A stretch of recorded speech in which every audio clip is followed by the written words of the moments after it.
Hello, everyone. This is Dawn. This is a bit of a personal soul share, but I want to make it available publicly. I'm doing this video for a couple of different reasons. One, documentation. I just have to do it based on my limited choices to speak to this properly without spending like a lot of money through the legal system. So what I'm going to do is just make this video. It's basically the testimony no one asked for.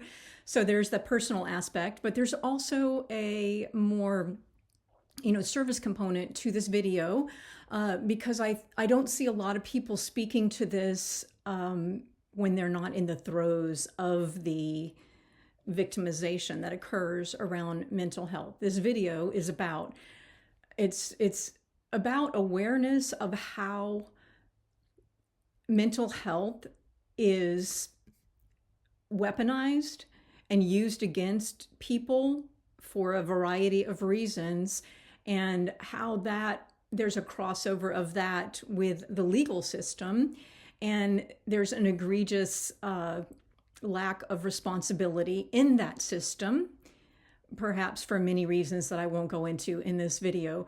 But I want to speak to that broader issue collectively. And I also want to speak to those who, like me, have been the targets of those who would somehow weaponize their own experiences against them, from sometimes very minor ones and sometimes, significant ones, but they would use that as a way to justify crimes, essentially legal crimes, but also ethical and moral crossings of the lines. I'm trying to be careful with my words here. All right, so let me just dive into this. Again, this is going to be a bit of a messy video. I'm just going to share from my own experience to start with, and then we will, I may touch on some other things. So there is, well, let me just start with me. Let me just start with what happened to me. So from the time I was very young, 3 at least, probably younger, I did have experiences where I was targeted and the victim of ritualistic abuse, and also a person who was taught to think of herself in a certain light by those closest to her. I am not saying every member of my family participated in this. Let me plug the computer up. Sorry about that. And this is not about blame. It's truly not about blame. It's about the larger ways that this worked.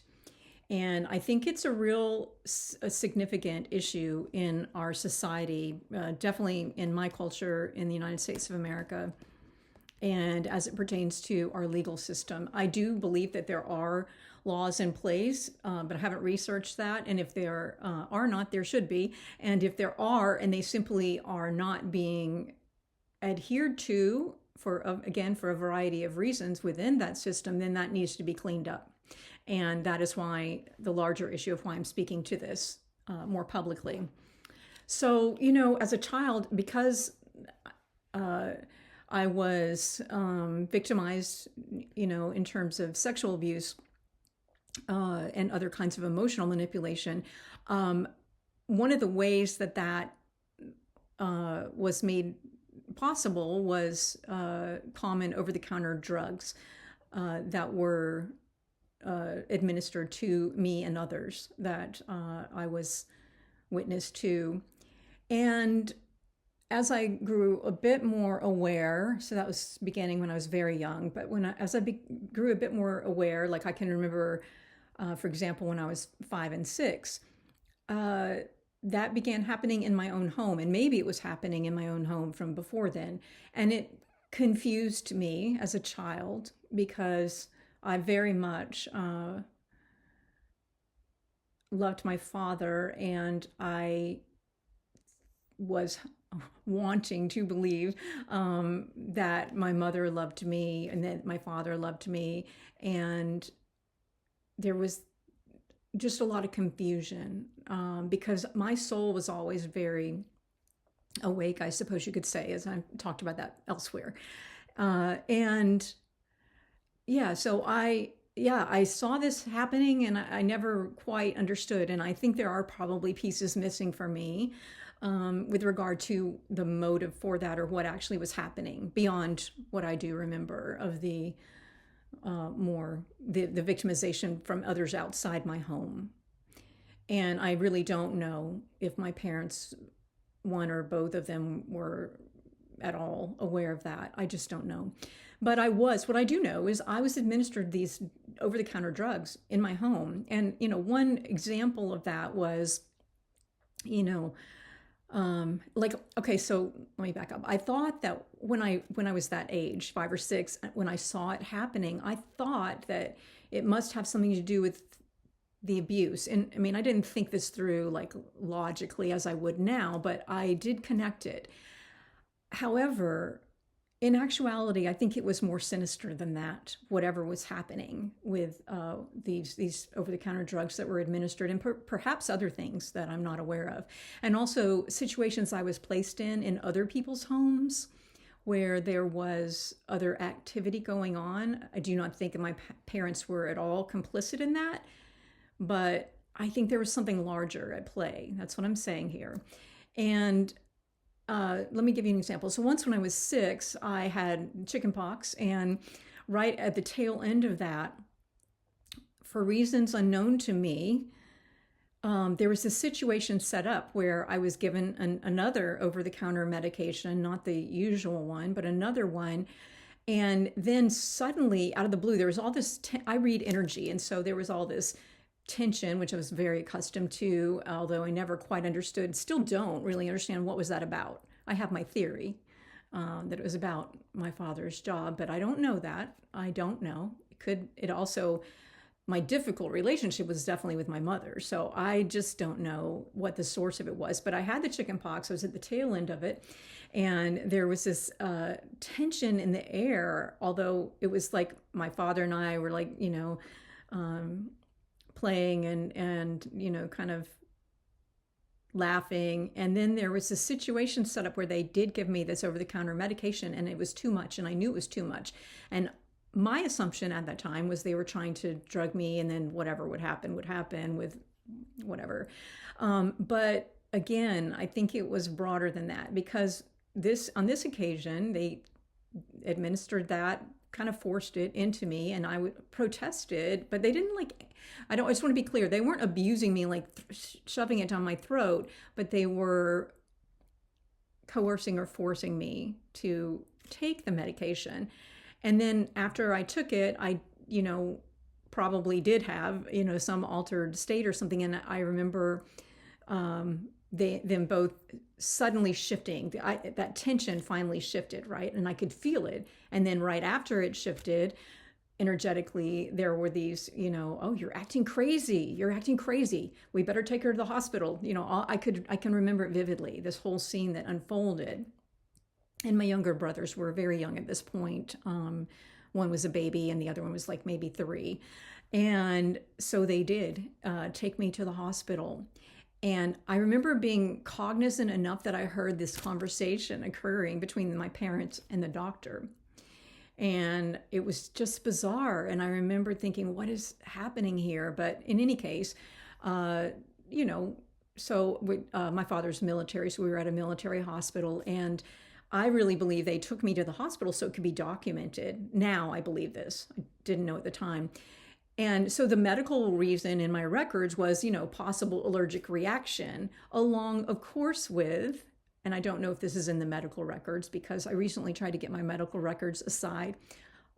Like I named 10 Army bases I wanted the records from, and sadly, at like 8 of them, the records were lost.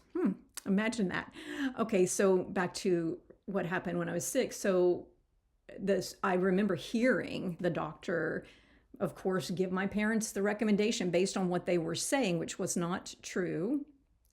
They were describing things that did not happen, and I was very confused as this 6-year-old child who was just recovering from the chickenpox. Mind you, there was a recommendation, of course, that they seek psychiatric treatment.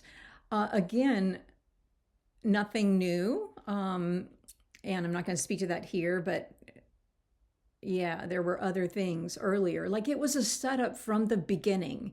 And I felt that as a child. And most of all, I felt the energy because I'm very energetically sensitive. And so I could feel things when things were off or people were lying or manipulating. And it was extremely confusing to experience that within that family unit, as it is for anyone, right? Even people who are not energetically sensitive eventually come up against this as adults. So I just wanted to share that one as an example of what can happen as a child.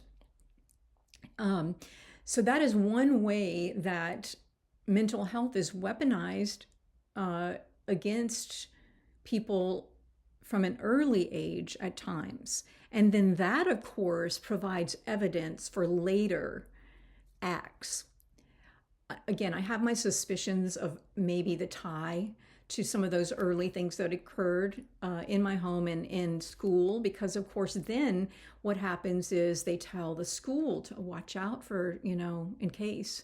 And that sets up a scenario where one is isolated and removed and singled out and targeted and easily used as a scapegoat within other systems. Again, something I've only fully realized. I knew about the isolation and it never made sense to me, but I've only, recently fully realized the extent to which that determined so much of my life.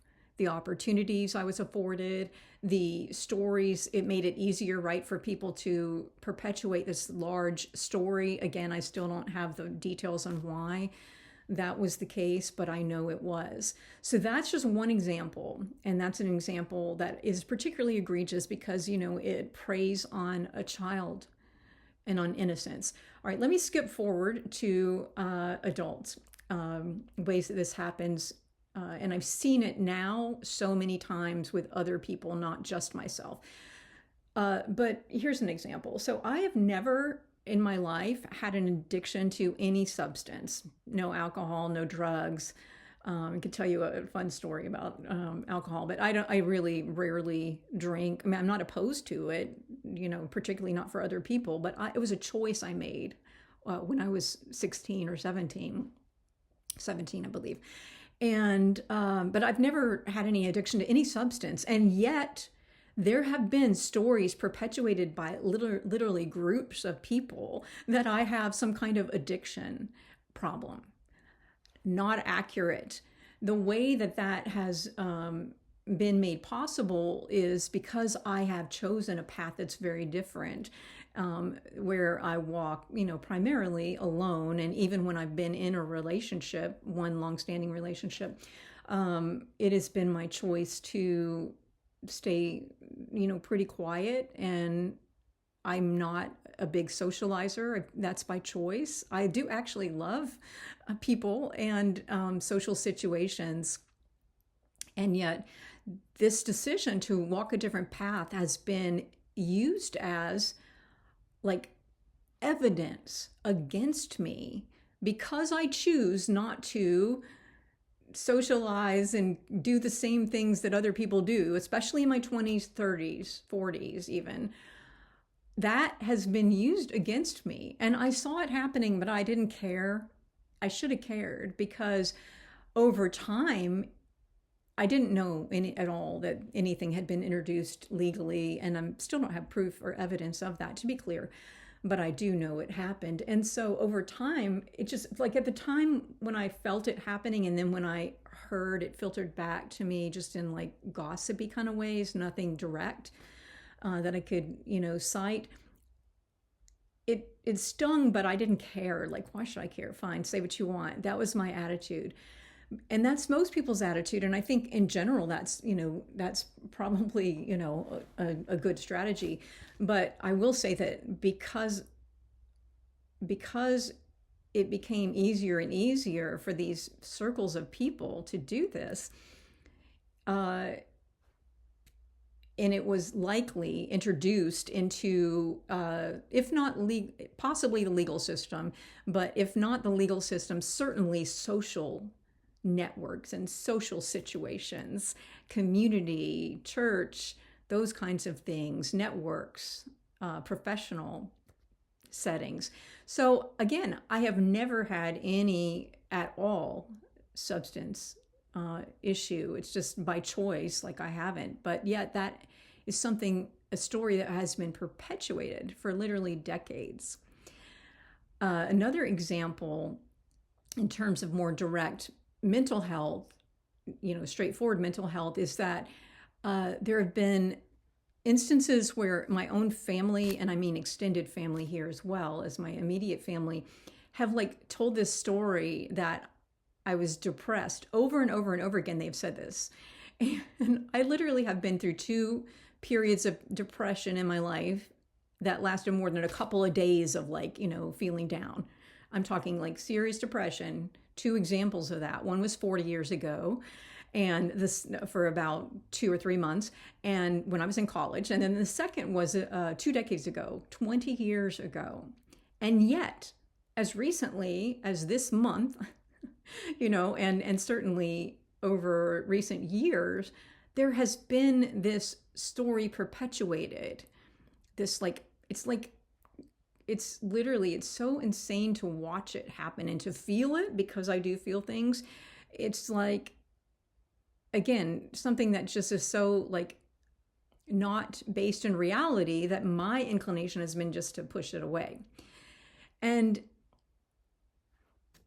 these accusations of mental health problems, depression in my case, also because I did have a diagnosis in 1996, and I did seek medication due to that depression that happened 20 years ago. That also did have, there was some spikes, some ups and downs, which were caused, by the way, in large part by what was happening. I see it all so clearly now, and also a underlying spiritual awareness that I'd always had since a child, and that, not being, and having nowhere for that to be acknowledged. So again, 20 years ago, 2 decades ago, I was on medication for about 2 years, I think. And those are somehow used, that those 2 instances, that brief time 40 years ago, and then another short but significant thing that happened 30 years ago for 1 week, and then not depression, but a choice I made to appease someone else, which was then also used against me. And likely there was a confluence of people who were coordinating this effort. Again, nothing I knew until the last year. But it's I don't even have words, because it's so preposterous to me. That what they did then is all the things that happened in the 20 years when I have not been depressed have been so my choice to, in certain relationship choices, my choice even to move overseas and travel for a couple of years, my choice to live basically a solitary life during various periods, and also my intentional choice to flow in patterns, because this is my strength, by the way, which I've had conversations with, honestly, I could cite a few famous people that I have had conversations with who gave me such wonderful advice that was my natural style, to do one thing for 3 months and then shift and do another, and to create this flow. And also on the creative side, to be able to not necessarily choose one thing, but to weave in and out, because that is my strength. I am multifaceted. That is who I am. And that too has been used against me and tied again to this story that I have mental health issues, that I am imbalanced, that I am unstable. All not true. There was great intentionality and stability that was happening, inner stability that was happening. And literally, the attacks were to such a degree, and because I still had that core group in my life of friends and family who I told myself could never, that I told myself that they did have my best interests at heart and they could never be operating fully against me. I now do not actually think that that was true, sadly, but I did at the time. And so because they were still, and there was still this level of confusion. So do you see how this weaponization against of your own journey against you and blown into something else, and then that presented as truth in all of these various circles becomes the truth. It becomes the truth that others believe and just accept. And I do believe that this happens in the legal system as well. Again, in my case, I do not have evidence or proof of that at the moment. Yet, like, these stories that are presented are just preposterous and so inaccurate. And anyone who would have looked at the evidence, had a conversation with me at all in those years, those decades, and this has been a lie that has been perpetuated over and over and over again.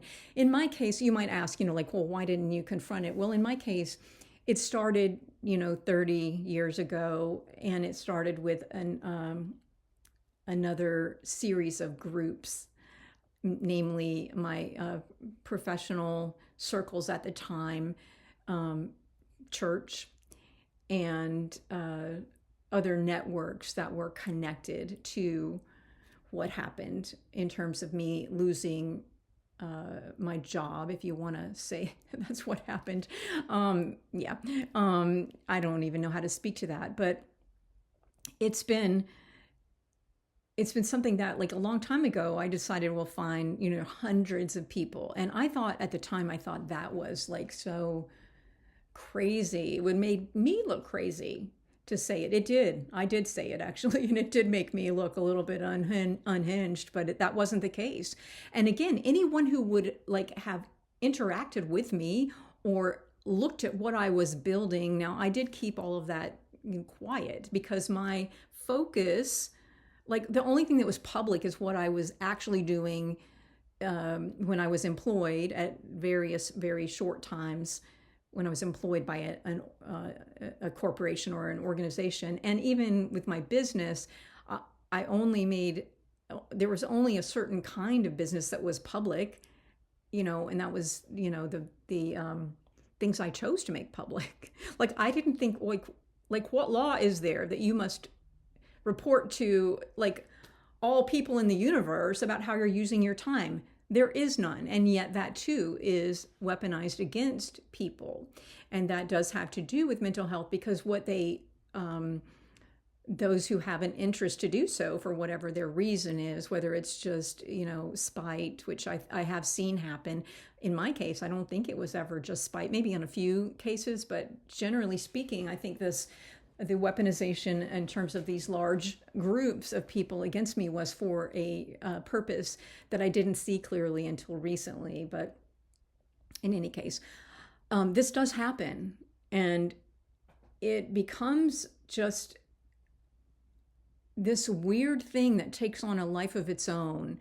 And in some cases, these people who are perpetuating, because there's so many people saying the same thing, and they're perpetuating this lie, it becomes just sort of accepted by authorities, perhaps in the legal system, perhaps in law enforcement, perhaps in other kinds of more social networks, community organizations, churches, worship, centers, even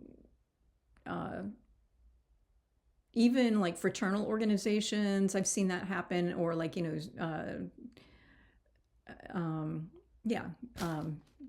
that's enough.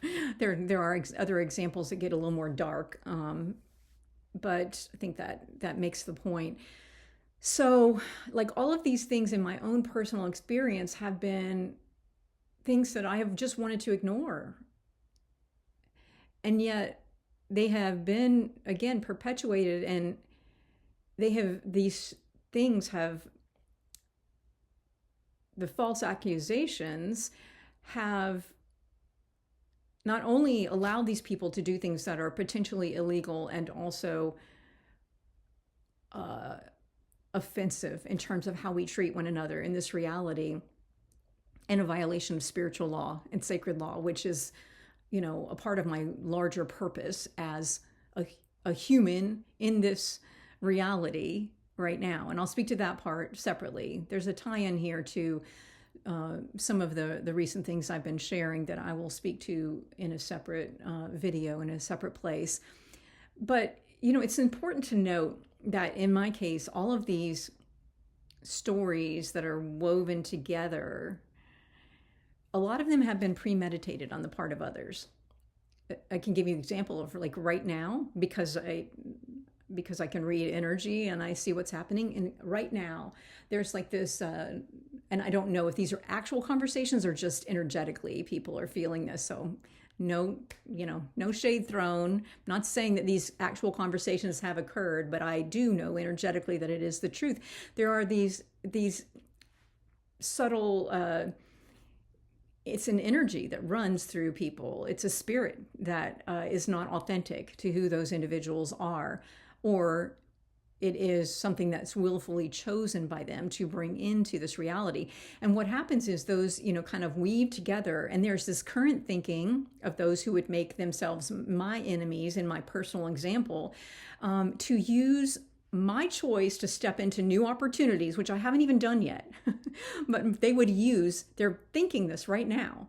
They would use my choice to step into new opportunities, my choice to embrace new relationships, my choice to step into a new iteration of who I am, in terms of my creativity, in terms of my spirituality or spiritual expression, in terms of my professional endeavors, in terms of any business I would have, in terms of friendships I would create, in terms of a community where I would choose to live, in terms of my choice to travel. There is literally an intention being set into motion to use that, again, to weaponize it, to link it back to some other story, maybe about instability, maybe about depression, maybe about some reason that they create or concoct about why I am making certain choices. And I know I'm sounding a little riled up. I am, in particular, about when this is done with regard to other people and that I am connected to. Also, I've seen this happen a lot with other people and at times with me. They'll look at things you say and they will take like one little tiny thing that you might say in a text thread or in an email or on a Zoom call. And, particularly if you're being surveilled or monitored, as I have been, it's another whole aspect of this, by the way, because then what they want to do is they want to provoke a reaction because you're being surveilled and monitored, or gang stalked or otherwise tracked in your car, online, on your phone. They want to provoke a reaction, or social media is another big one. And so they will use your own words against you, or introduce some trigger that they know will be triggering to you. So in my case, this has been done in the last 6 months. This has been done using someone from my early childhood that might have triggered a reaction based on my experiences with the ritualistic abuse. It has been done based on using something that I did actually say as a sentence in a certain context, and they present it separate from everything else. So it looks unhinged and crazy, but it's completely taken out of context. It's been done, I've seen it done with myself or other people, where they use your search history. So say you search one thing on a certain day. They don't know why you're searching that, but they can see, like these titles are like sensational or provocative, or this show you watched here, or this thing that you listen to, like a song or a series of music or kind of music, or this sudden fascination with this particular research thing. They have no freaking idea why you're doing that, and yet it is presented and made to look a certain way. Now, I want to also say that besides the legal system and the law enforcement, besides those two entities, there's also more governmental, like agencies, that at times, not saying they're all our enemies, but at times have components within those agencies, perhaps individual agents as well, that utilize information gathered and stack it in a certain way to make you look a certain way, perhaps intentionally. Actually, I think mostly intentionally, but to give them the benefit of the doubt. Maybe it's jumping to conclusions. I don't know.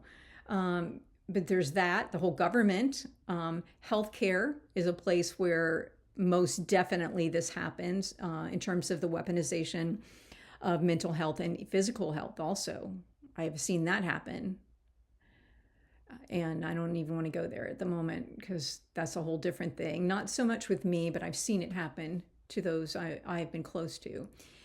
And so healthcare, government, we've already talked about legal and law enforcement. And the legal, by the way, the justice system, that's at all levels. It can happen, again, for various reasons. Healthcare, there was one other one, banking, financial systems. This is another way, and they tie this to mental health often. Those who are targeting individuals, they will make it look as if that your financial choices are due to a certain reason. So say you are spending a lot of money. Okay, let me use myself as an example so that it's tied to actual things that have happened. So there have been times in my life, 20 years ago being a good example, roughly 20 years ago, when I spent a lot of money. And some of those choices were tied to,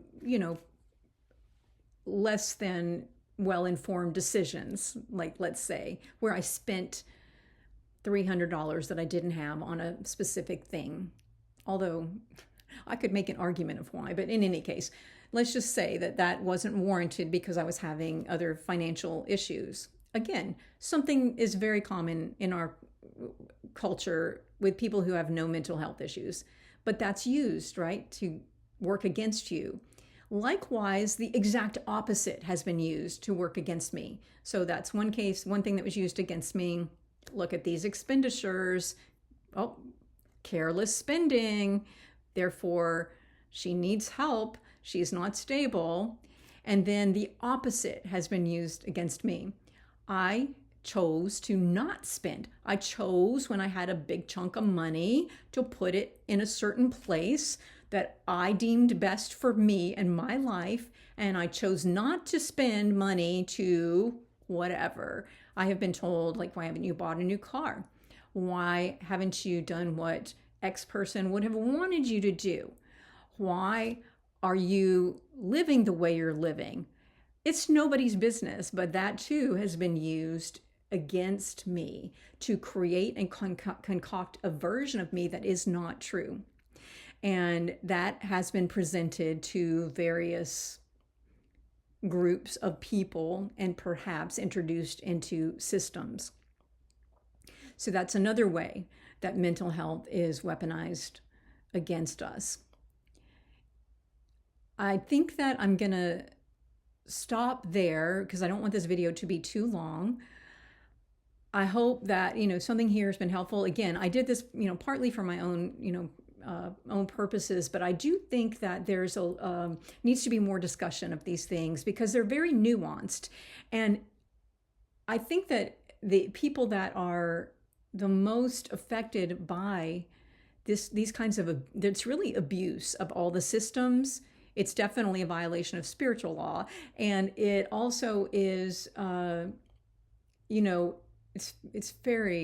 it lacks integrity at the very least.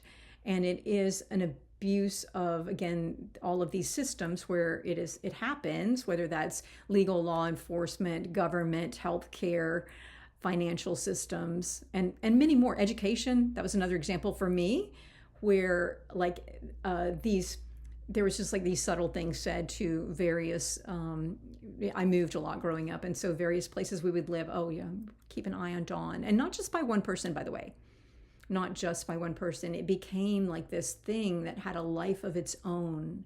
And it's almost like these people who were, some of the people who were participating in this, they received energetically from the perpetuation of the story. And that's something that we need to look at, is the underlying energetics of these things.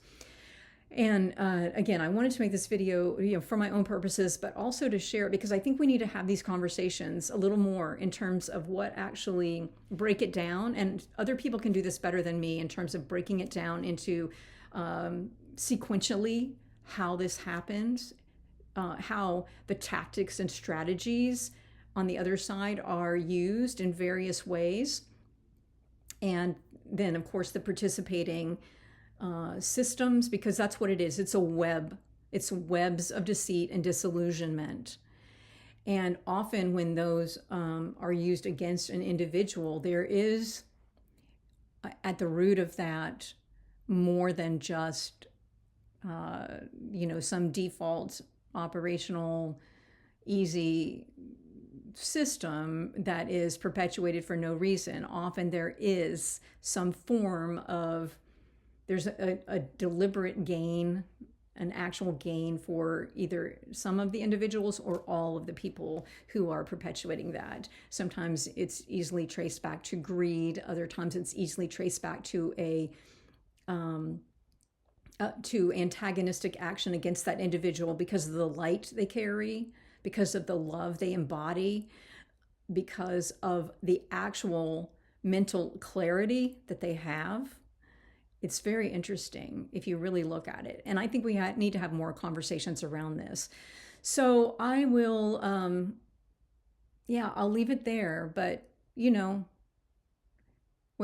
for me personally, when they say I'm confused or I have mental health issues, take a look.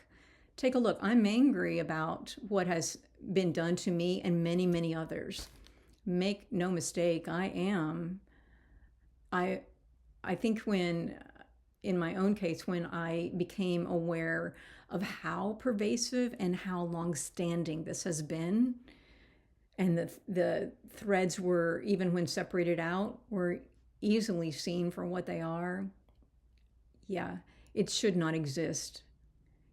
And I would ask, I'll speak to it in terms of collective again in a separate video, but I would really ask anybody who has watched this to really be observant about what you're participating in when it comes to gossip or stories that are perpetuated about individuals or groups of individuals. This does happen also with groups within society. I think we all are more attuned to that based on many things that have happened in the last 10 years in terms of truth coming to light. But again, I just hope that we will all be more aware of these things, and I hope going forward we will have some conversation around this, and that we will shift our own behavior little by little, because those little shifts do make a difference. Because for all of these things to be sustained, everybody has to either participate actively or just be a bystander and think I don't know. I'm an innocent bystander. I don't know if what they're saying is true. And so we just ignore it. And that is what allows it to be sustained.